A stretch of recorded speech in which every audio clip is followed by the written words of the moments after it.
Today I'm going to show you how I set up two vivariums for a corn snake and a false water cobra.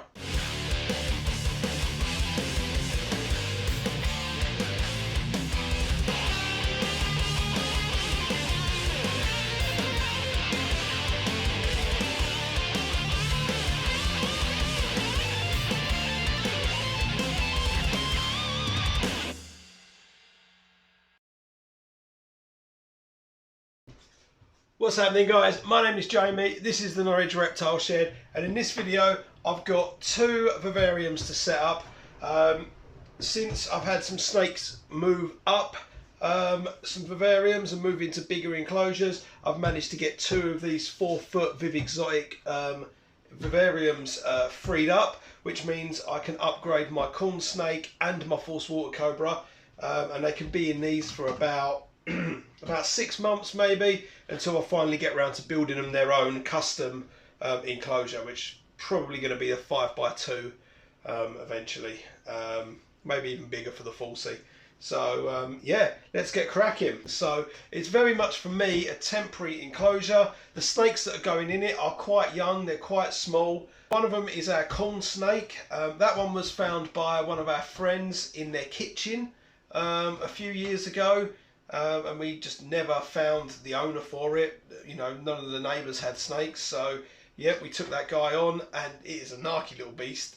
Really funny actually. It just does not like me, which is fine. It can do that. And then the other one is our false water cobra, which I actually did a video on quite recently, setting up the 3-foot vivarium that it's in. So I'm not going to focus too much on the false water cobra because it's identical. It's just a little bit longer. That being said, the equipment in these vivariums is going to be identical for both setups. And that brings us to the equipment. So I'm going quite basic with these, but I'm going to keep to the essential things that I think we should have in a modern day enclosure for a snake. First things first is our heat lamps. So I am using halogen heat lamps. I won't go into too much detail as to why I think these are better, but do your research and you'll find that the UVA output from a halogen heat lamp is a much more natural heat source than a ceramic heater, the deep heat projector, or the heat mats. So to control that, we are using a Havistat dimming thermostat. Now this is pretty much the basic of the basic thermostats you can get. It doesn't do times, it doesn't know if it's day or it's night. So it all depends with your situation. If you can turn the vivarium off at night and it won't get too cold, you can just have this thermostat on for a 12 or 11 hour period, and then you can just have it turn off at night and your nighttime temperature is okay. Also, for our heat lamp, we're going to need a way of putting our bulb in the enclosure. Now there's quite a few options for this on the market. This is the one that I used to have in this vivarium, so I'm sticking with this for now.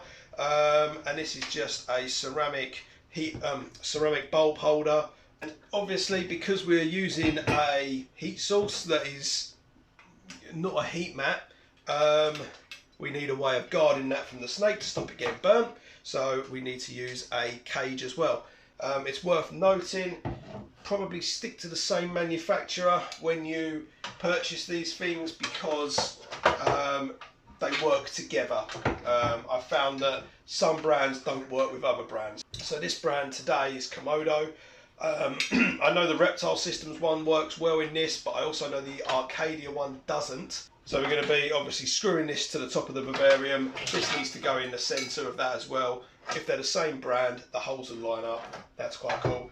And then we need to go for the guard, which in this case is the 210 millimetre length one. That gives us enough length to have the bulb holder and the bulb in it as well.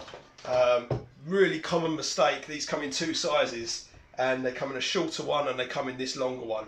I see so many people online buy the shorter one, so make sure you get the longer one and you'll be fine. The bulb will fit in there as well. The last piece of equipment we're going to need is UVB. Now, in my opinion, all lizards have access to sunlight in the wild. We should recreate that in the vivarium. We're going to leave it as simply as that. That's my opinion on it. That's what I provide, and it's not expensive anymore to provide that, and they come in such easy little kits. This is a shade dweller. It's perfect for a little vivarium like this. As we get bigger, we can go into the bigger fittings, the 24 watt fittings or the 39 fittings. T5, nice and small, fits up there really easily, and that's what I'm going to be using because I've had them both on this before. So they're both going to have a shade dweller UVB lamp, and we'll talk about the placement of that when we fit it as well. So what we're going to do, because these are the same brand, the holes line up, which makes our life really easy. So if we concentrate on where we want our cable exit to be, so I'm going to make this appear at the back of the vivarium. So if I sort of have that like that, I know there that I've got my holes. I can line them up there, and I can get 4 screws, 1 there, 2 there, into the bracket between both of them, which is makes our life easy. So we're going to do that, and for our screws, we're just going to use, that's not screws it, just going to use these little 10mm. You could get 12mm, all depends how thick the melamine is on your vivarium, and we're just going to put these into the vivarium.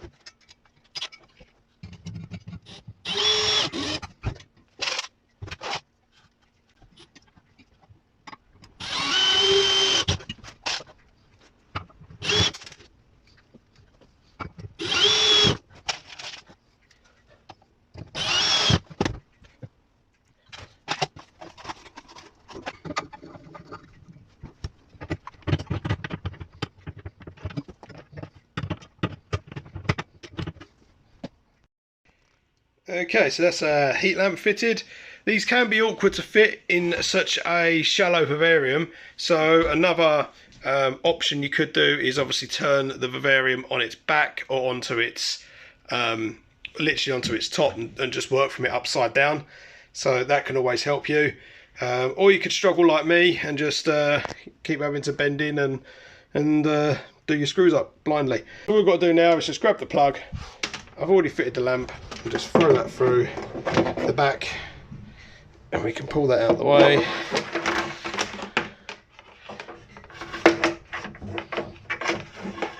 And then we can fit the UVB.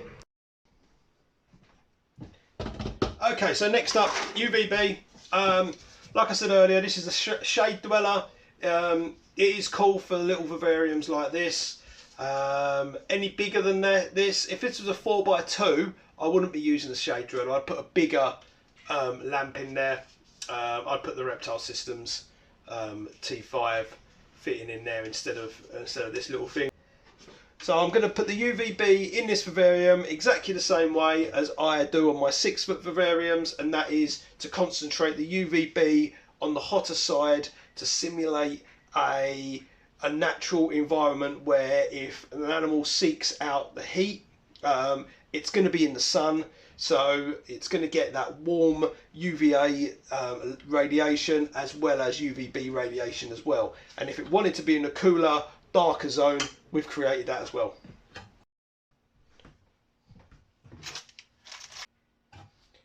These are rubbish. Don't recommend using these. Go to your local hardware shop and get some 10mm Posi 2 head screws, and it will make your life a lot easier if you're using a screwdriver or a drill or anything like that.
Okay, so I'm at the bottom of the two enclosures now, which is going to be the corn snake enclosure. It's set up identical, but because the false water cobra has a slightly warmer temperature gradient, I don't really want that heat rising up and affecting how much the halogen light's going to be on in the corn snake enclosure. So we're going to keep the cooler one at the bottom and the hotter one at the top. Yeah, so let's set this up. First of all, I'm going to start with some substrate.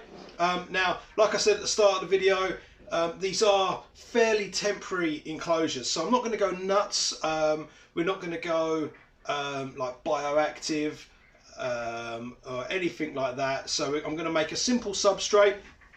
I'm also self-isolating, so I'm limited to what I can get. Everything I'm going to put in here is either coming out of their vivarium already, or is something that I've got lying around. So luckily I've got a big bag of orchid bark, I've got a bag of topsoil, and I've got some few extra bits that I can make up a substrate with.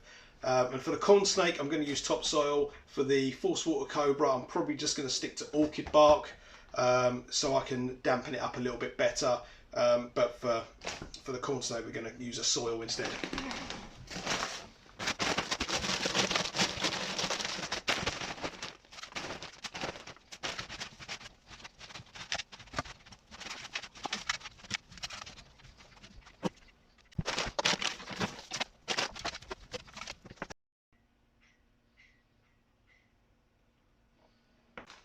Okay, so next up I'm going to add a really big bit of slate rock.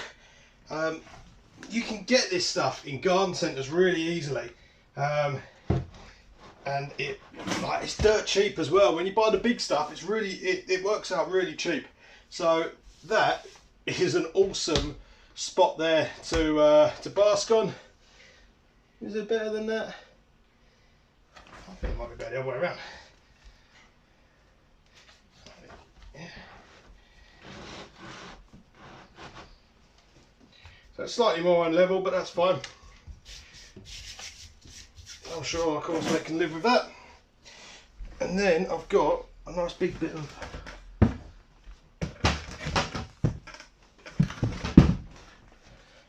so next up is obviously a way to hide. So a nice big bit of cork like this can give them a good sort of heat gradient to hide in. So if I just sort of put that, where should we put that? Oh, maybe put that there. We've actually got quite a cool little spot. Entrance both sides. Nice sort of dark area here that they can hide under. We're also going to put some branches in here, so that will help, and that also gives a further elevation to some basking opportunities as well. And I've got some old sticks, some nice big ones. We are going to put another hide right on the cool side.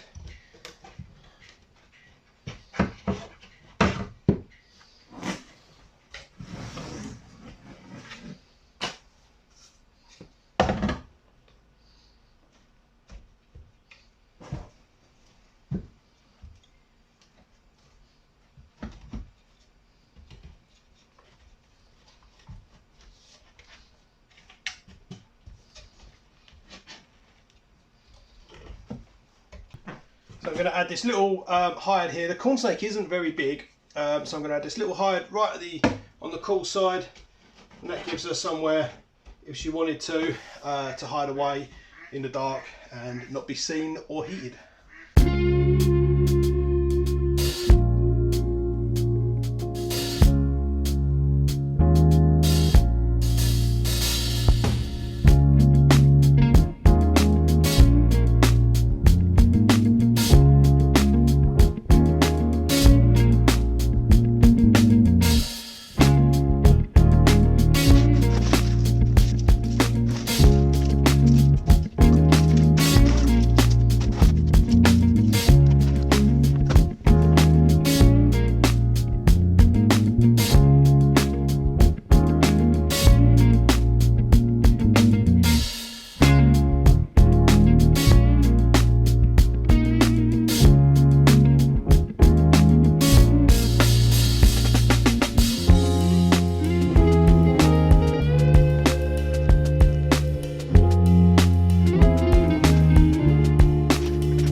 thanks for checking in on this video, guys. I hope you enjoyed it. It's just another 2 snakes that we can house decently here in the reptile shed.